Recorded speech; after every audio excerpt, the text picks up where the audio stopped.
Olá, seja muito bem-vindo. Estamos aqui em tvjtvdeveja.com e hoje o entrevistado direto ao ponto é o senador Álvaro Dias, ele que é do PSDB do Paraná, proporcionalmente o mais votado para o Senado nessas eleições.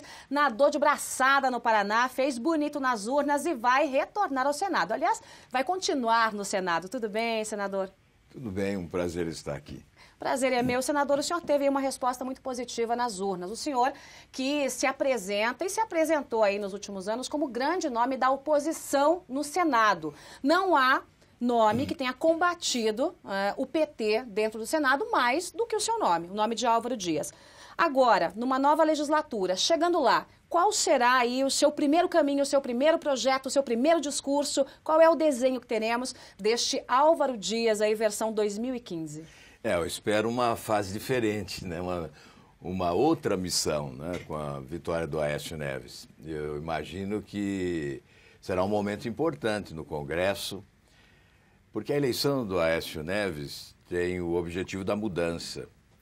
E mudar é promover reformas essenciais para o país. Uhum.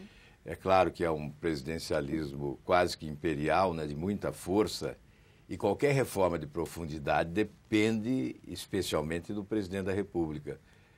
Por isso que é muito bom para o país eleger um presidente moderno, mudancista, com capacidade de articulação política e força para promover essas mudanças. O Brasil está atrelado a esquemas ultrapassados, retrógrados, estruturas que impedem o desenvolvimento econômico. O Brasil não vai alcançar os índices de desenvolvimento econômico compatíveis com as suas potencialidades se não promover essas reformas. Uhum. Então, eu imagino, num novo mandato, ser um trabalhador das reformas, né, contribuindo para que o presidente eleito possa promovê-las, a começar pela reforma política então, vamos esmiuçar, né? Uhum. O senhor falou aí da questão das reformas, é um pacote, na verdade, que o Brasil precisa.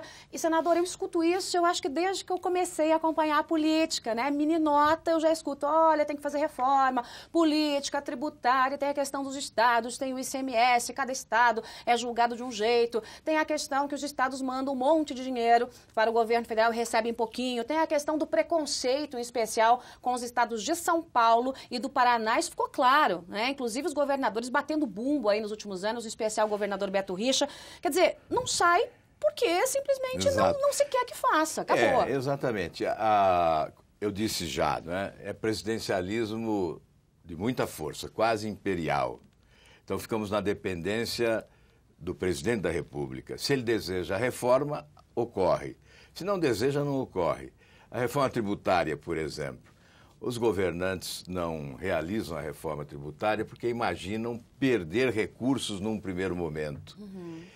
Demonstram a ausência de visão estratégica de futuro, porque se tivessem visão de futuro, fariam a reforma. A roda da economia vai girar com mais força e, por isso, o governo vai arrecadar mais, porque o país vai crescer mais, mesmo com a redução da carga tributária. A médio e longo prazo, isso inevitavelmente ocorrerá. A reforma política, porque é a matriz das demais, né?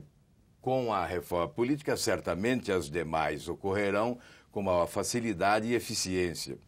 E eu considero essencial a reforma do sistema federativo, que está esgarçado, promovendo injustiças gritantes no momento da distribuição dos recursos públicos, né, com uma concentração absurda nos cofres da União. Os prefeitos viraram quase que mendigos, né, das pequenas cidades. Pires na mão, uma coisa absurda. Prefeitos e governadores, dependentes do mau humor, do bom humor, do governante de plantão. Ou do partido que esse governador ou prefeito é afiliado, né? E com a possibilidade dessa discriminação política. Na verdade, o que pertence ao município, ao Estado e à União deve estar claramente definido na legislação. Uhum. É evidente que esse tipo de aproximação com o poder central, que exige essa subserviência, essa condescendência e que possibilita essa discriminação política é muito ruim para o país. Então, o que é do município, o que é do Estado, deve estar definido na legislação. Por isso, a reforma do sistema federativo é essencial, um novo pacto federativo. Agora, no seu discurso, senador, o senhor está jogando quase que toda a responsabilidade no presidente. O Congresso pode provocar isso, pode pressionar de uma certa forma, ainda mais se tivermos um Congresso um pouquinho mais livre, não? Exato. Se nós derrubarmos o balcão de negócios, né? Veja, hoje o Congresso tem um desequilíbrio histórico. A oposição é a menor numericamente da nossa história. Nós tínhamos 81 senadores, temos 81 senadores, 15 de oposição. Na hora do voto são 15 votos. Ocorre que nem todos fazem oposição para valer. Então, na verdade, o presidente da República elege o presidente do Senado, elege o presidente da Câmara, participa politicamente, né, da eleição dos presidentes das comissões técnicas, então pauta o Congresso, né? A agenda do Congresso é a agenda do Poder Executivo.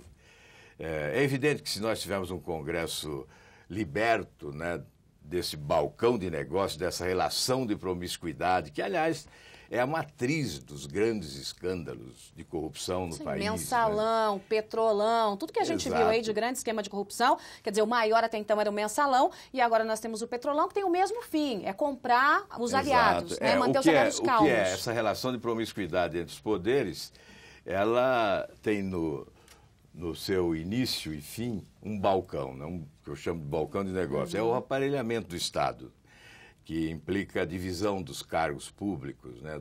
A estrutura da administração pública vai crescendo para atender a demanda dos que apoiam, né? Chamados apaniguados do poder. Então, há um aparelhamento do Estado brasileiro. Isso esgota a capacidade financeira de investir em setores essenciais como saúde, educação, segurança pública, infraestrutura, etc. Este é o modelo, que é uma usina de escândalos de corrupção. O episódio Petrobras é uma consequência perversa desse modelo. Aí afirmam, olha, mas é em nome da governabilidade, é impossível governar o país sem essa promiscuidade. As nações ingressam em períodos de declínio, a história ensina, em razão... Isso é confissão de um crime, senador. Essa frase, em nome da governabilidade, que eu compro boa parte do Congresso, é a confissão de um crime. Exatamente. Então, eu estava dizendo que a história ensina que as nações ingressam em período de declínio em razão da promiscuidade e da corrupção. O Brasil ingressou nesse período de declínio em função da promiscuidade e da corrupção. Rimam governabilidade com promiscuidade. Eu não me conformo com essa tese de que é impossível governar o país sem o balcão de negócios. Acho que um presidente da República moderno, com a capacidade de articulação política, que adote providências que provoquem impacto na opinião pública, ganhando apoio popular, terá o apoio do Congresso, porque o Congresso não rema contra a correnteza. O prestigiamento tem que ser político. Um presidente da República prestigia parlamentares politicamente, mas não faz barganha. Essa picaretagem política explícita só interessa aos chupins da República, não interessa ao povo brasileiro. Interessou aos mensaleiros, aos sanguessugas, todos eles chupins da República. Agora vem cá, senadora, a gente fala de corruptos e corruptores. Sempre tem duas pontas. Se o governo compra, parte do Congresso e boa parte se vende. Pronto. Não existe assim, olha, eu te dou dinheiro, mas o senador, o deputado, diz, não quero. Eu vou na tribuna, eu vou denunciar. Eu vou para o Ministério Público Federal, eu vou para qualquer órgão da Justiça. Então, a gente tem aí uma boa parte do Congresso se vendendo. Não dá simplesmente para só... Vou fazer o advogado do diabo aqui, né? Simplesmente para colocar toda a responsabilidade nas costas do presidente. Né? Porque boa parte da culpa é daquele que recebe o dinheiro, metade da culpa. Né? É evidente que sim, né? É uma relação promíscua entre os poderes, não é?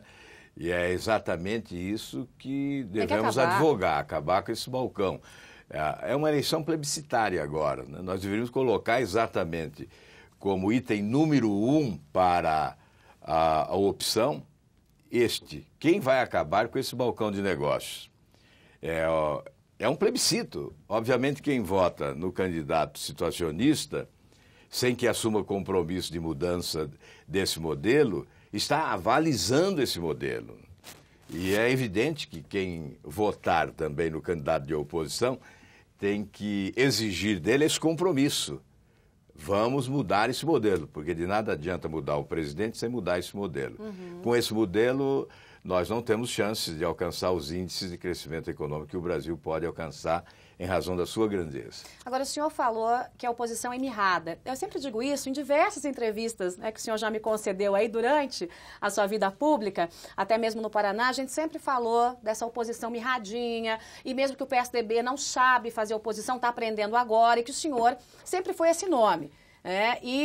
Nos bastidores, né, aquela brincadeira, não, o Álvaro Dias sabe fazer oposição até quando é governo.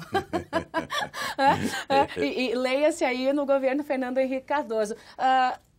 Como é que o senhor pretende se movimentar, né, se Aécio Neves for eleito presidente da República? O senhor vai ter que aprender a ser governo, né? É verdade. Álvaro Dias. Tem que haver um aprendizado, porque a minha trajetória política foi basicamente de oposição. E você lembrou bem, até mesmo no período Fernando Henrique Cardoso. Na verdade, eu fui governo pouco tempo, quando fui governador do Paraná. É verdade. Não tinha como fazer oposição ao meu ao próprio senhor governo. mesmo, né? Mas eu tenho uma grande disposição de colaborar num novo tempo, com um projeto de nação que respeite a sociedade, com mudanças efetivas. Né? É evidente que nós temos que cumprir os compromissos que estão sendo assumidos durante a campanha eleitoral de mudança. O Aécio Neves é o artífice maior desse projeto de mudança neste momento. Ele é o intérprete desse sentimento nacional de indignação. Então nós temos que dar a ele força para que ele possa concretizar esse sonho de mudança que alimenta milhões de brasileiros hoje. Esses brasileiros que querem mudança conseguiram um fato histórico, que foi justamente unir o PSDB. A gente vê Aécio Neves, Geraldo Alckmin, Álvaro Dias, José Serra, todos trabalhando juntos. E a gente sabe que onde tem muito bicudo, um bica o outro. Esse é o momento em que eu vejo, na história recente do Brasil, o PSDB mais unido numa disputa presidencial. Sem dúvida, porque a divisão do país hoje se dá entre aqueles que querem a mudança e aqueles que querem a permanência desse modelo. Nós tivemos já um país plebiscitário no período autoritário, quando a luta era institucional pela redemocratização. Nós tínhamos aqueles que avalizavam o sistema autoritário e aqueles que desejavam a democracia, independentemente de posições ideológicas. Então, hoje, em que pese divergências existirem, e é salutar a existência de divergência, quando há o desejo da construção, em que pese divergências, há algo maior, superior, que estabelece uma convergência predominante, que é esse desejo de mudar o país para melhor. Alguns temas, senador, que o senhor andou tratando aí nos últimos tempos, em artigos ou nas suas redes sociais, me chamaram a atenção. Entre elas, a questão dos empréstimos externos e empréstimos secretos. Quer dizer, que história é essa? Como é que pode haver no Brasil empréstimos que estão debaixo do tapete? Quer dizer, o Brasil está dando dinheiro para Cuba, para Angola, e a gente não sabe, o brasileiro não sabe de nada, fica tudo debaixo do pano. Que história é essa? Tem três questões. Empréstimos a outros países, priorizando os recursos do BNDES para gerar empregos em outras nações, em detrimento do interesse nacional. Tem um fato inusitado dos empréstimos secretos a Cuba e Angola, 2 empréstimos secretos, estes já do conhecimento público. Que sequer a gente tem ideia de quanto foi emprestado. E a outra questão é o perdão de dívidas a países da África. Então, são 3 questões. Desde 2005, eu venho tentando investigar o BNDES, nunca conseguimos uma comissão parlamentar de inquérito para essa investigação, mas sempre questionando a aplicação dos recursos, considerando existir desvio de finalidade nos empréstimos externos, que inclusive alimentam a corrupção internacional, porque esses empréstimos são concedidos através de empreiteiras de obras públicas que, levando o dinheiro, assumem a execução das obras, provavelmente sem licitação, e obviamente proporcionando o pagamento de propina. A Transparência Internacional já demonstrou preocupação com esse fato, que o Brasil tem tratados celebrados com outros países que obrigam esses tratados a combater a corrupção internacional. E, neste caso, favorece. A outra questão é dos empréstimos secretos. Nós temos a Lei de Acesso à Informação. Não consegui obter informações sobre esses empréstimos, valendo-me da lei de acesso à informação, Mas aí o senhor pode entrar embora com mandado de sendo um segurança, parlamentar. Né? Ingressei com mandado de segurança. Está no Supremo Tribunal Federal, com o ministro Luiz Fux, estamos aguardando decisão. Ele já intimou as autoridades para prestarem esclarecimentos sobre esses empréstimos. O senhor quer saber o quê? O que alega Quanto o governo? Exato. Nós não sabemos nada. Para onde foi, para que foi, taxas de juros, valor do empréstimo, prazo de carência, nada, não sabemos nada. Você sabe que é dinheiro subsidiado com dinheiro público. É dinheiro, muitas vezes, do Tesouro Nacional, porque mais de 400 bilhões foram transferidos do Tesouro Nacional ao BNDES para empréstimos. Muitas vezes são recursos do FAT, que é do trabalhador, do FGTS, que é do trabalhador. Portanto, esses empréstimos secretos, segundo o governo, são secretos em respeito à legislação dos outros países. E aí eu indaguei do presidente do BNDES, Luciano Coutinho. O governo brasileiro prefere cumprir a legislação, respeitar a legislação de outros países e desrespeitar a nossa Constituição, que fala em publicidade dos atos públicos. Os empréstimos externos dos Estados Unidos a outros países, eles são revelados, eles não são sigilosos. Além do mandado de segurança, eu apresentei um projeto de lei no Senado, que já está para deliberação na Comissão de Relações Exteriores, inicialmente, que impede o sigilo desses empréstimos com outros países. Empréstimos com dinheiro público do Brasil a outros países, não pode haver sigilo de forma alguma. A outra questão é a perdão de dívida para países africanos ditatoriais, né? Ditadores sanguinários da África recebendo o perdão de dívida.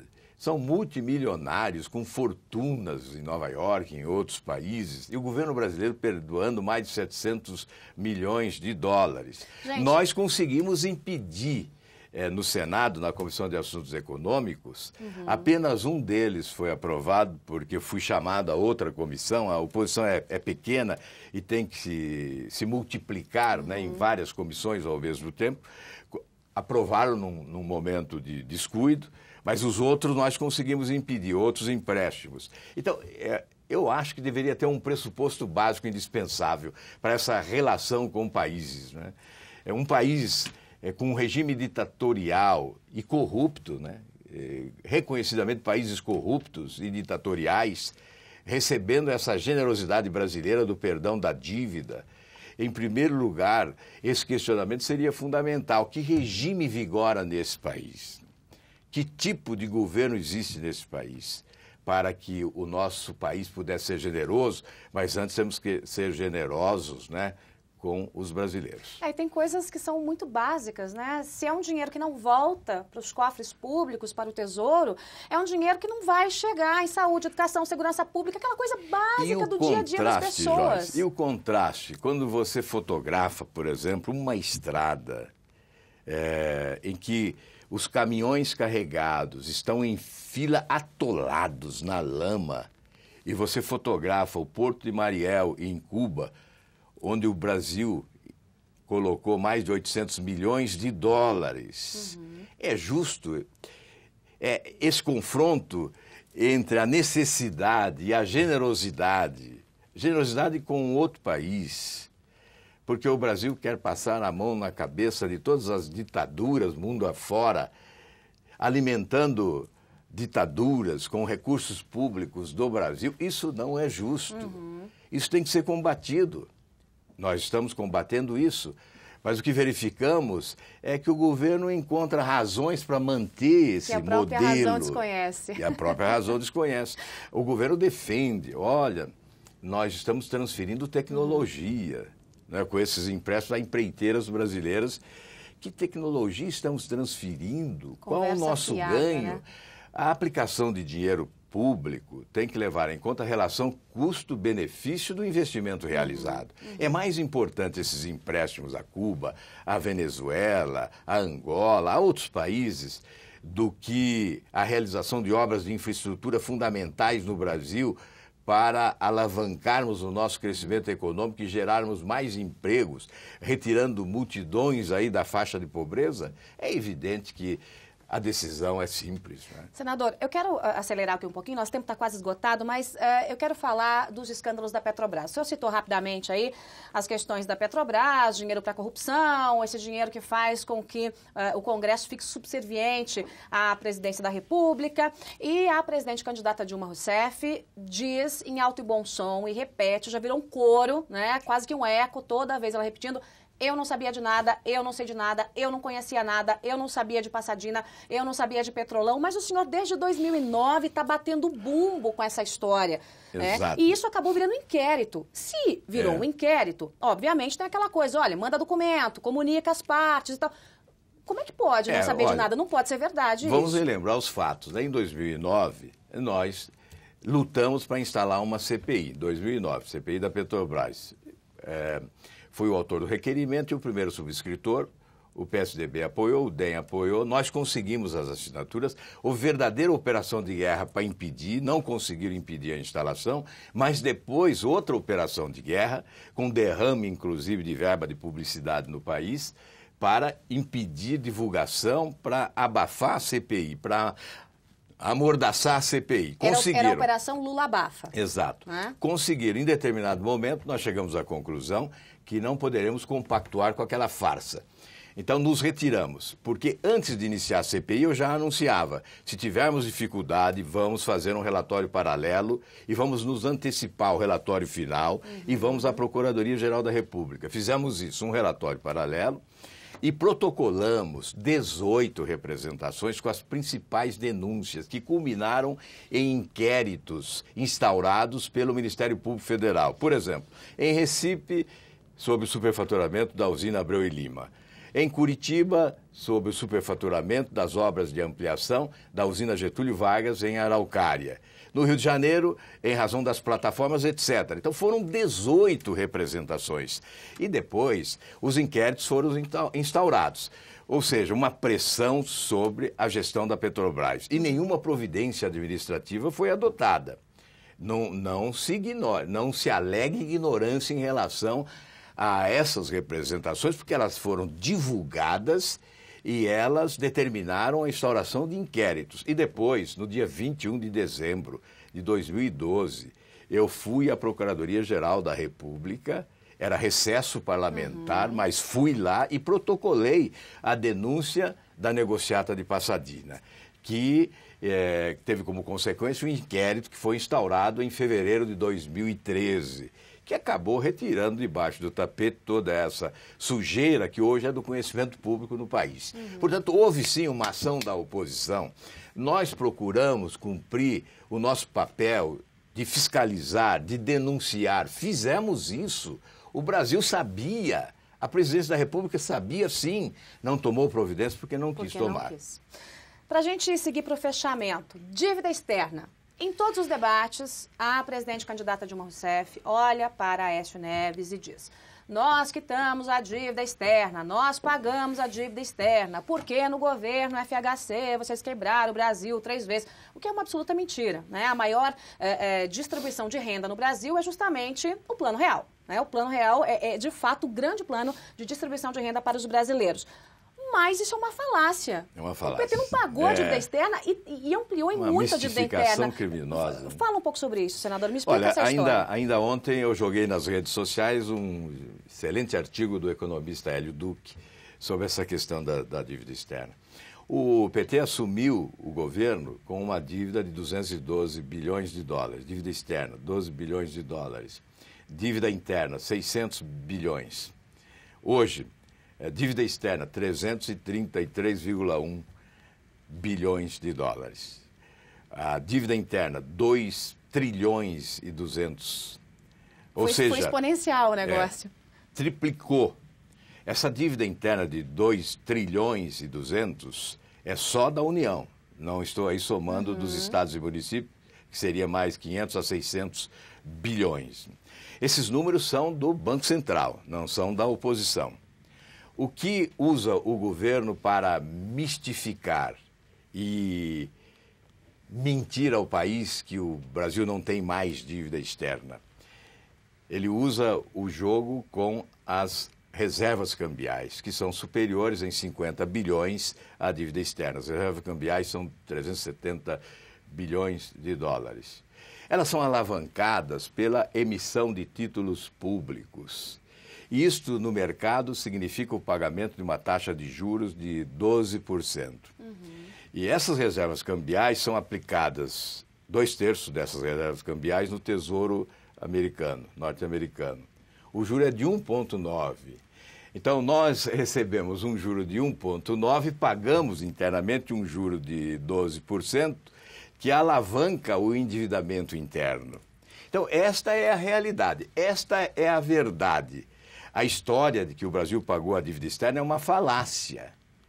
A verdade é esta: a nossa dívida externa cresceu. A dívida pública brasileira triplicou nos governos do PT. De cerca de 800 bilhões, quase triplicou para 2 bilhões e 200 e mais 500 bilhões de dívida de estados e municípios. Portanto, esta é a verdade. Números oficiais. Não é invencionice da oposição. O que há nisso tudo é o exercício da contabilidade criativa do governo. A mágica contábil adotada neste governo, que prosperou, e tentam confundir a opinião pública ou iludir a opinião pública com essa balela de que não devemos mais nada. Senador, a gente tem aí uma disputa voto a voto, pelo menos é o que mostram os institutos de pesquisa. Se os institutos estiverem certos, Aécio Neves e Dilma Rousseff estão ali, ó, nariz a nariz, né? Vamos pensar numa corridinha de cavalo, nariz a nariz, disputando ali voto a voto a preferência do eleitor. O que a gente pode esperar de um Brasil com Aécio, rapidamente, em 30 segundos para cada um, e de um Brasil com Dilma Rousseff, o senhor sendo um parlamentar? Olha, se eu tinha alguma dúvida em relação à força política e à capacidade de reação e de enfrentamento que tem o Aécio, hoje eu não tenho mais essa dúvida. Porque ele superou percalços, ele venceu obstáculos durante esta campanha que muitos consideravam impossível. Naquele momento da tragédia, que houve uma comoção, que apareceu Marina, que ocupou o lugar da mudança, jogando o Aécio para terceiro lugar, com uma queda incrível nas pesquisas, ele teve energia para resistir àquele momento desfavorável. E certamente essa energia que o levou ao segundo turno e poderá levá-lo à vitória será fundamental para o enfrentamento das dificuldades que virão, para a superação dos percalços decorrentes de uma herança maldita que hoje é inegável. O Brasil vai viver momentos de dificuldade. Eu acredito sim na possibilidade do Aécio promover mudanças. O Brasil vai apoiá-lo. E um Brasil de Dilma? Nós teremos grandes dificuldades, o aprofundamento da crise, certamente, porque já há um cansaço, esse modelo se esgotou. A não substituição desse modelo é uma demonstração de ausência de inteligência. Acho que a alternância do poder é essencial na democracia e para o país é muito bom, mas neste caso há um cansaço reconhecido por todos. Eu não sei como viveremos 4 anos como fim de festa. Um fim de governo nós chamamos de fim de festa. Nós teríamos o fim de festa em 4 anos. Portanto, a mudança é necessária, é imprescindível nesse momento. Mas se Dilma vencer, nós respeitaremos a soberania popular, obviamente, e vamos continuar na nossa... O Brasil precisa mudar. Se não mudar agora, vai ter que mudar um dia. Tem que mudar em nome dos nossos filhos, enfim, das futuras gerações, mas tem que mudar, é imprescindível mudar. Não podemos continuar com esse modelo perverso que ilude a opinião pública, especialmente ilude os mais carentes, mas que provoca, vai acumulando uma herança. É uma bomba relógio de efeito retardado que pode explodir sobre o Brasil. Portanto, a mudança hoje é uma questão de inteligência. O PMDB. Faz o quê com o PMDB? Bom, Henrique Alves, espertamente, esperteza é uma palavra que lhe cabe muito bem para eu ser muito suave, já disse, olha, a gente não vê problema nenhum em apoiar Aécio Neves. É claro que não se governa sem o PMDB, é o que se diz. Mas figuras como Henrique Alves e Renan Calheiros Tenha dó, né, senador? Faz o quê com essa gente? Né? Será que o presidente, se o Aécio for eleito, terá brio, né, e terá apoio do Congresso para tirar essas figuras, esses tentáculos do poder? Olha, seja bem-vindo qualquer apoio, desde que seja numa relação republicana. Olha lá, hein, senador? Sem negócio, sem balcão, Mas não tem sem jeito. barganha, sem picaretagem Alves política. Mas aí cabe ao presidente determinar. Cabe ao presidente expulsar aqueles que não aceitam a relação republicana, de decência. Tem que se estabelecer uma relação de decência entre o executivo e o legislativo. Ajudam o país aqueles que aceitam esta relação sem promiscuidade. E aqueles que não aceitam devem ser colocados do outro lado da rua, na oposição. O senhor se envergonha de figuras como Renan Calheiros e Henrique Alves? Olha, não há razão para eu me envergonhar. Eu me envergonharia se eu tivesse conduta desaprovada pela sociedade. Nós não podemos nos envergonhar dos outros, né? Nós só devemos nos envergonhar dos nossos próprios atos. Mas não com o nosso consentimento e com o nosso aval. Em todos os momentos nós reagimos a esse modelo e nós não aceitamos esse modelo. Acho que o Congresso tem que reagir, tem que buscar a sua independência, a sua autonomia, mas eu digo sempre, as instituições democráticas, como o Congresso Nacional, onde estão fincados alicerces básicos do Estado de Direito, devem ser preservadas.